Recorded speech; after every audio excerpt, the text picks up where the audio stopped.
और चलिए सीधे आपको लिए चलते हैं बंसल न्यूज के खास कार्यक्रम में पंख, जहां पर आज खेल उपलब्धि पुरस्कार 2024 का आयोजन किया गया है और उसकी कुछ खास तस्वीरें ये आपको दिखा रहे हैं। इस तरह से नए इनिशिएटिव्स, नई चीज़ों को मौका दें। आप बहुत एक्सपेरिमेंट्स भी करते हैं, मैंने देखा है। लोगों की जिंदगी को छूने के लिए किस तरह के प्रयास आपने किए और कौन आइडल है? Thank you. First of all congratulations सभी स्पोर्ट्स अचीवर्स को। Thank you so much for all the supporters जिनके कारण चौथी बार बंसल न्यूज पंख खेल प्रोत्साहन कर पाया। कई सारे सपोर्टर्स पिछले 3 साल से जुड़े हुए हैं और चौथा साल भी काफी सारे सपोर्टर्स ने कंटिन्यू किया है एंड जिसके कारण ये इवेंट हो पाता है। पिछले 2 साल से छत्तीसगढ़ में भी बंसल न्यूज सिमिलर इवेंट कर रहा है एंड हमारी सोच है, इच्छा है बाकी स्टेट्स में, बाकी शहरों में भी बंसल न्यूज कहीं ना कहीं स्पोर्ट्स को बढ़ावा दे पाए, उनकी मदद कर पाए। काफी अच्छा लगता है। आज का दिन इमोशनल मोमेंट रहता है। पिछले 2.5-3 साल की मेहनत, पिछले 3-4 महीने की मेहनत जिसमें हम बच्चों को शॉर्टलिस्ट करते हैं, उनके अचीवमेंट्स के द्वारा सपोर्टर्स शॉर्टलिस्ट होते हैं, जुड़ते हैं, हम समझाते हैं। तो आप सभी का सबसे पहले मैं पुनः दिल से धन्यवाद देना चाहूंगा कि आप सब जुड़े और आज इस दिन हमारे स्टेट के प्रमुख व्यक्ति मोहन यादव जी भी इस कॉज के लिए एक्साइटेड थे, जुड़ना चाहे। थोड़ी देर में वो जुड़ेंगे। मैं आपके सवाल पे वापस आऊंगा शुभांगी, जैसा आपने पूछा। सभी की लाइफ में एक आइडियल बहुत जरूरी है। मेरी लाइफ में जरूर मुझे सोचने की नीड नहीं है। काफी लोगों के लिए, काफी लोगों से सुना है। मैंने अपने पिताजी के बारे में, अपने ताऊ जी के बारे में, अपने दोनों बड़े भैया लोगों के बारे में कहीं ना कहीं प्रेशर ज्यादा फील होता है कि उनकी सोच को मैं कितना आगे ले जा पाऊंगा, उनकी सोच से मैं कितना जुड़ पाऊंगा, उनकी सोच पे मैं खरा उतर पाऊंगा कि नहीं उतर पाऊंगा। जो मेरे परिवार का भरोसा है आपस में, मुझे लगता है वो भरोसे से एक पुश, एक प्रेशर बोलूं या फिर उसको मैं एक मोटिवेशन बोलूं जो मिलता है। तो जो मैंने सीखा है, trust has been one of the major reasons जिसके कारण मैं खुद को ट्रैक पे और फोकस रखने का कोशिश करता हूं। तो आई थिंक ट्रस्ट ने कहीं ना कहीं बहुत मदद की है, जो मेरे पापा का या मेरी फैमिली का हम सब पे आपस में रहा है, हम बच्चों पे। So I think trust has been one of the reasons जिसके कारण मैं कुछ नई चीजें करने की कोशिश करता हूं और सही राह पे रहने की कोशिश करता हूं। बिल्कुल सर, बोलते हैं कि जो यंग लीडर्स होते हैं उनके पास न्यू आइडियाज होते हैं और हमारे देश के भविष्य को लेकर जब प्रधानमंत्री जी को भी हम सुनते हैं तो कहते हैं कि जो यूथ है वो ही फ्यूचर है और जो ये यूथ है इसके पास आइडियाज की कभी कमी नहीं होती, बस एक डायरेक्शन की जरूरत है। आप इंटरैक्ट करते हैं तमाम लोगों के साथ, तमाम युवाओं के बीच, आपकी टीम भी युवाओं से भरी है।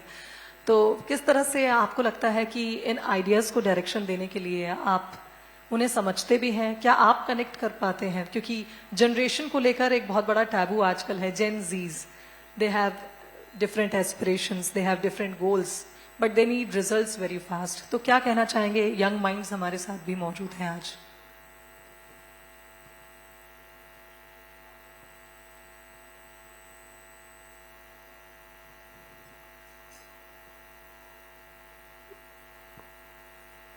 जितना मैं समझा हूं, क्रिएटिविटी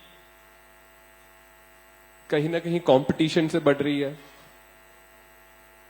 25 साल पहले, 20 साल पहले, 15 साल पहले जो पेरेंट्स हैं, अगर वो सोचते होंगे, जैसे मैं सीनियर्स से बात करता हूं कंपनी में, और तो कहीं ना कहीं सबके पास सिमिलर घर थे सिमिलर गाड़ियां थी, सिमिलर कपड़े थे, तो एक कॉम्पिटिटिवनेस कम थी। आज के टाइम में कंपटीशन बहुत इजीली दिख जाता है।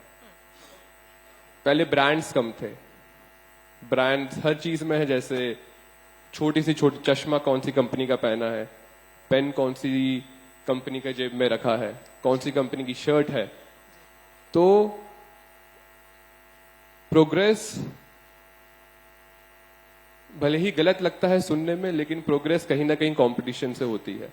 जब इंसान जेलस होता है या देखता है दूसरे को, तो उसकी सोच बदलती है कि इसने बेहतर किया है, इसकी लाइफस्टाइल बेहतर है, इसकी डेली रूटीन मुझसे बेहतर है। उस चीज को पाने के लिए कहीं ना कहीं पैसा लगता है, तो वो पैसा कमाने के पीछे भागता है। तो सच्चाई मुझे लगता है कंपटीशन है। पिछले 10-15 सालों में कई लोग आगे बढ़े, कई लोग पीछे रह गए, कई लोग आगे बढ़ना चाहते हैं, उसके लिए मेहनत कर रहे हैं, और मुझे लगता है गलत नहीं है। और कहीं ना कहीं as a young business mind में खुल के कंपटीशन को सपोर्ट करता हूं। कॉलेज 6 इंजीनियरिंग कॉलेज है बंसल ग्रुप के, और जो टीचर अच्छा काम कर रहे हैं, जो बच्चे अच्छा काम कर रहे हैं, हम उसको बहुत खुल के सामने लाते हैं। जो इंसान कंपनी में अच्छा काम कर रहा है, हम उसको आगे लेके आते हैं। तो मुझे लगता है कि मोटिवेशन कहीं ना कहीं जेलेसी से भी आता है। तो वैसे ही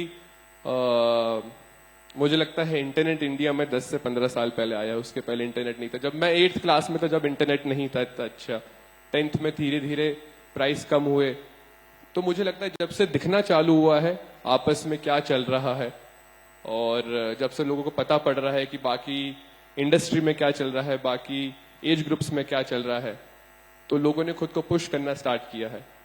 तो क्रिएटिविटी एक अलग चीज है। मुझे लगता है कि जब कंपटीशन बोलने या फिर एक दूसरे के बारे में पता पड़ रहा है, तो लोग पुश कर रहे हैं और प्रोग्रेस कर रहे हैं। बहुत अच्छी बात कही सर, क्योंकि यूजुअली हमने इसका एक अलग ही पर्सपेक्टिव लोगों के कई बार ऐसा हुआ है, कुछ इंटरेक्शंस, कुछ पॉडकास्ट मैंने भी सुने, जिसमें लोग कहते हैं कि सोशल मीडिया के जमाने में लोग सोशल मीडिया पर पॉपुलर होने के लिए या अपनी उपलब्धियों को, अपनी चीजों को दिखाने के लिए शो ऑफ के तौर पर उसका इस्तेमाल करते हैं। बट आपने आज एक नया नजरिया बताया जो मुझे लगता है हमारे यंग माइंड्स के लिए बहुत इंस्पायरिंग भी है, कि जो ये जेलिसी फैक्टर कभी कभी है, ये हमें पुश करता है कि जो वो कर रहा है वो हम क्यों नहीं कर सकते। और मुझे ऐसा लगता है कि ये बहुत अच्छी बात है कि आज के समय में हमारे पास अगर ऐसा एक साधन है जिसके अपने प्रोज एंड कॉन्स हैं, तो हम उसे एक अलग नजरिए से देखें। मैं आपको एक बात बताऊंगा शुभांगी जी। मैं एक फिलोसफर से मिला था, कई बार मैंने कई लोगों को वाली बात बताई है, 3 साल 4 साल पहले। जी। एक ह्यूमन, एक इंसान डिसीजन लेता है अपने सबकॉन्शियस माइंड से। जैसे प्याज की लेयर्स होती हैं, पत्ता गोभी की लेयर्स होती हैं, वैसे दिमाग की भी लेयर्स होती हैं। सिर्फ समझाने के लिए मैं बोल रहा हूं। दिमाग के अंदर 7 परतें होती हैं, कितना सही कितना झूठ, बट मैं मानता हूं इसलिए बताना चाहूंगा। इंसान डिसीजन अपने सबकॉन्शियस ब्रेन से लेता है। Subconscious brain is the 7th layer. आज हम क्यों यहां पे बैठे हैं? क्योंकि हर का अलग अलग सवाल है। बच्चों का सवाल है कि हमें चुना गया, हमें आज कुछ धनराशि मिलेगी। क्यों मिलेगी? क्योंकि हमने स्पोर्ट्स में कुछ अच्छा किया। हमने क्यों अच्छा किया? क्योंकि शायद पढ़ाई में अच्छे नहीं थे, या पेरेंट्स ने बोला था इसलिए हमने अच्छा किया।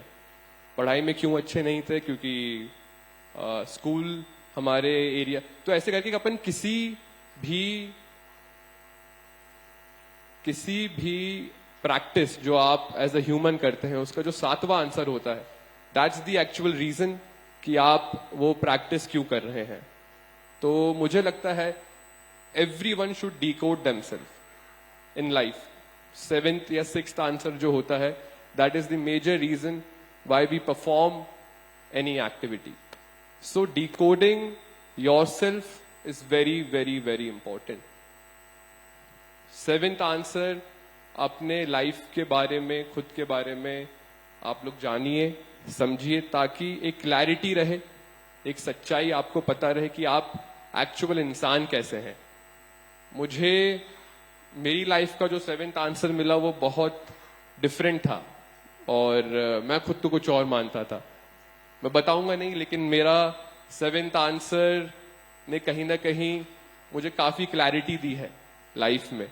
और आप गलत काम करें, छोटा काम करें, बड़ा काम करें, अच्छा काम करें, बट नो योरसेल्फ कि आपका 7th आंसर, आपका 6th आंसर उस प्रैक्टिस के लिए क्या है, ताकि I think you will feel happier, you will feel lighter. So all the people, even like people who are elder to me, who are younger to me, should decode themselves. बहुत अच्छी बात कही है और इस पर तालियां जरूर होनी चाहिए। और खुद को डिकोड करने के लिए संगीता मैम हमारे साथ मौजूद थी, तो वो कह रही थी कि clarity, the 3 C's she was talking about, clarity सबके पास होनी ही चाहिए। हम लाइफ में किसी भी फील्ड में, किसी भी चीज में आगे क्यों बढ़ रहे हैं, हमें खुद से जानना चाहिए, खुद में हमें ये पता होना चाहिए, तभी शायद हम उसको एंजॉय भी कर पाते हैं। और जिस उत्साह की मैंने बात करी थी इस सेशन से पहले ही, कि हमारे सर कहते हैं कि उत्साह से ही हम जीवन में आगे बढ़ने की शक्ति पाते हैं। सर, आपने अब्रॉड में भी आपकी स्टडीज रही, आपने वहां भी लोगों को देखा, लेकिन वी हैव ब्रिलियंट माइंड्स। आप जब आज एक टीम को लीड करते हैं, do you feel we have everything in our country? आपकी आवाज नहीं आई शुभांगी मुझे। I will repeat sir, actually you have been to abroad, आपने वहां भी स्टडीज की, वहां भी आप लोगों से मिले, और कहा जाता है कि एक कॉम्प्लीमेंट इंडियंस को मिलता है। जब हम बड़ी कंपनीज के सीईओज देखते हैं, usually they are Indians, they have brilliant minds. Now you are the leader, what you feel about our Indian people? हमारे पास सब कुछ है यहाँ?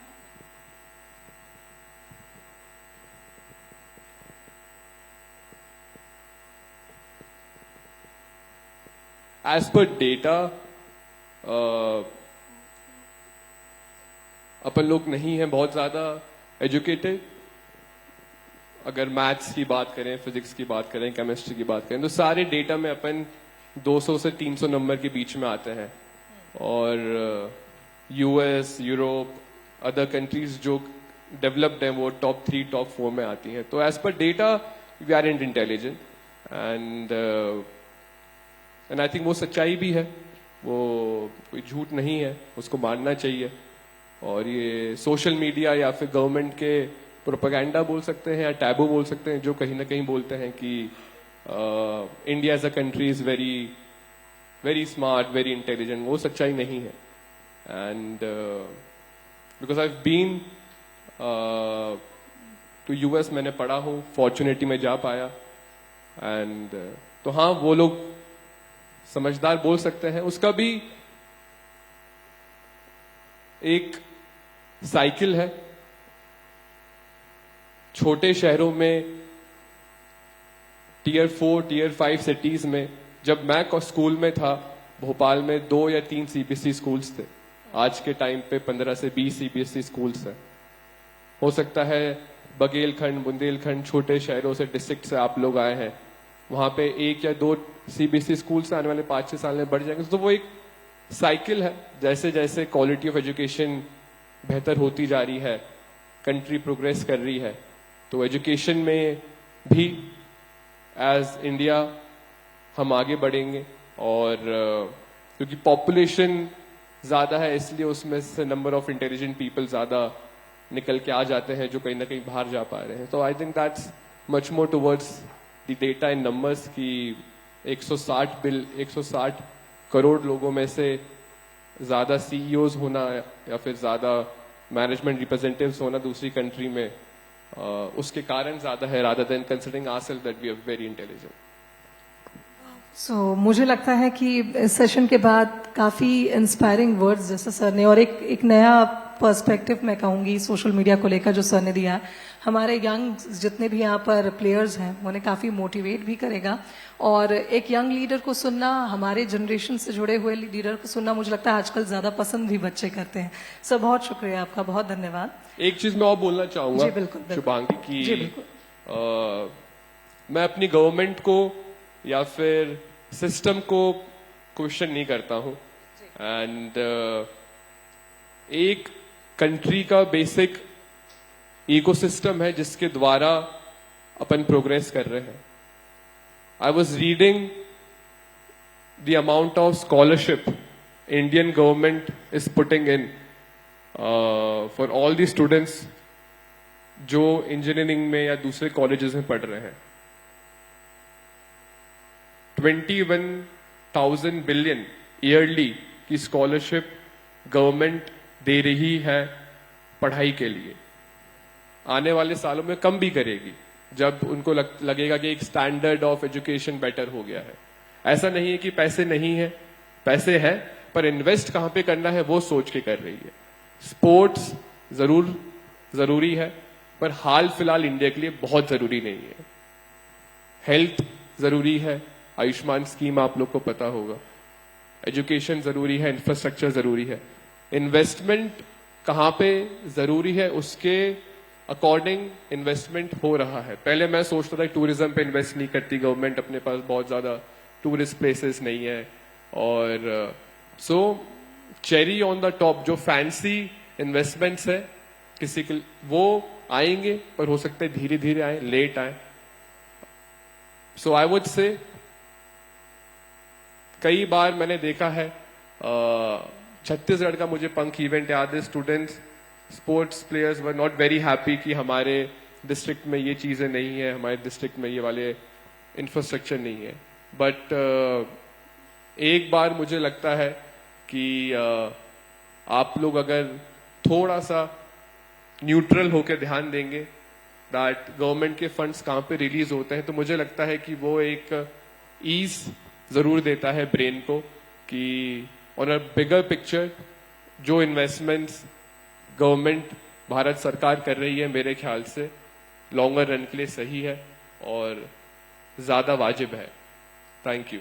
Thank you so much sir. जोरदार तालियां हो जाए हमारे डायरेक्टर पार्थ बंसल सर के लिए जिन्होंने साझा किया अपने एक्सपीरियंस को भी, और उन्होंने बताया कि किस तरह से लगातार हमने कई ऐसी चीजें हमारे देश में रही हैं. अगर हम कोविड की बात करें तो उस दौरान हमने जाना कि हेल्थ सेक्टर कितना जरूरी है, और उस दौरान इंफ्रास्ट्रक्चर की जब बात हुई तो हमने उसकी इम्पोर्टेंस को समझा भी और फिर हमने काम भी किया, जैसा कि आयुष्मान योजना के बारे में भी बता रहे थे. तो कुल मिलाकर ये कहा जाए कि आज के जितने भी हमारे यंग प्लेयर्स यहाँ मौजूद हैं, शरद सर कुछ कहना चाह रहे हैं मुझे लगता है. जी सर.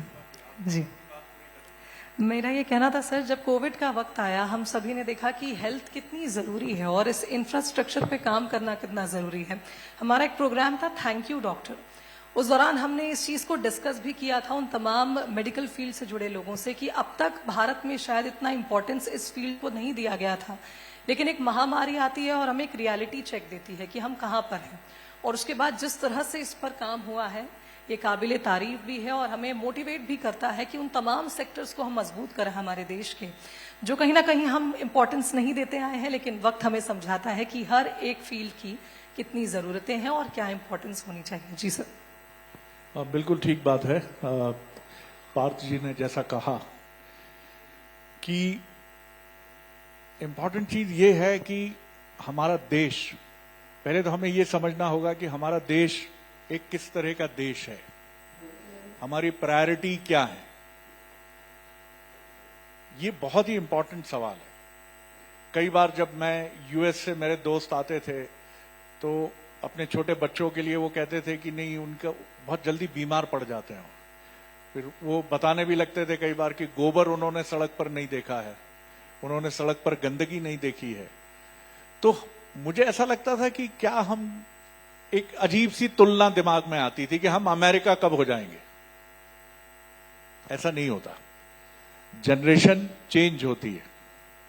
हमने कई ऐसे लोग देखे कि जो फुटपाथ से जिन्होंने अपने व्यापार का सफर शुरू किया, लेकिन एक पीढ़ी में नहीं हुआ, ये 3 पीढ़ी लगी, 4 पीढ़ी लगी, तब जाके वो चीज वहां पर हुई. तो ये बहुत इंपॉर्टेंट चीज है कि आप अपने देश से जो प्यार करते हैं या उसके बारे में जो समझ अपनी डेवलप करते हैं वो किस बेस पे करते हैं. कई बार हमारी बड़ी फैंसी सोच हो जाती है देश को लेके, ये ऐसा, वो वैसा, ऐसा है, वैसा है, हम चाइना कब हो जाएंगे. अभी हमारे एक दोस्त जापान में थे, उन्होंने कहा वहां 200 किलोमीटर का सफर जो है वो आधे घंटे 45 से 50 मिनट में ट्रेन कर लेती है। लेकिन हमारे यहां हमारी प्रायोरिटी बहुत चेंज है। आप 140 करोड़ से ज्यादा आबादी वाले देश में हैं, जहां बेसिक नीड्स अभी भी बहुत सारी हैं। तो इन तमाम चीजों को ध्यान में रखते हुए, लेकिन मुझे लगता है कि हम बहुत तेजी से बदल रहे हैं, और बदल इस तरह से रहे हैं कि जैसे वो दादी जी बैठी थी वहां, उनका जिस तरह का आज वो यहां है, आज आप अपनी दादी के बारे में सोचिए, मैं अपनी जनरेशन के बारे में सोचूं तो मुझे सपने में भी नहीं सोच सकता था कि मेरी दादी किसी कार्यक्रम में जाएंगी। Being an middle class family, कि मेरी दादी किसी कार्यक्रम में मौजूद रहेंगी।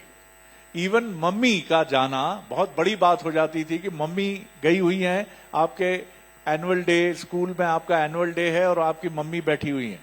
हम लोग जो 50 साल पूरे कर चुके हैं अपनी जिंदगी के, लेकिन आज मैं देख रहा हूं कि इससे फर्क नहीं पड़ता।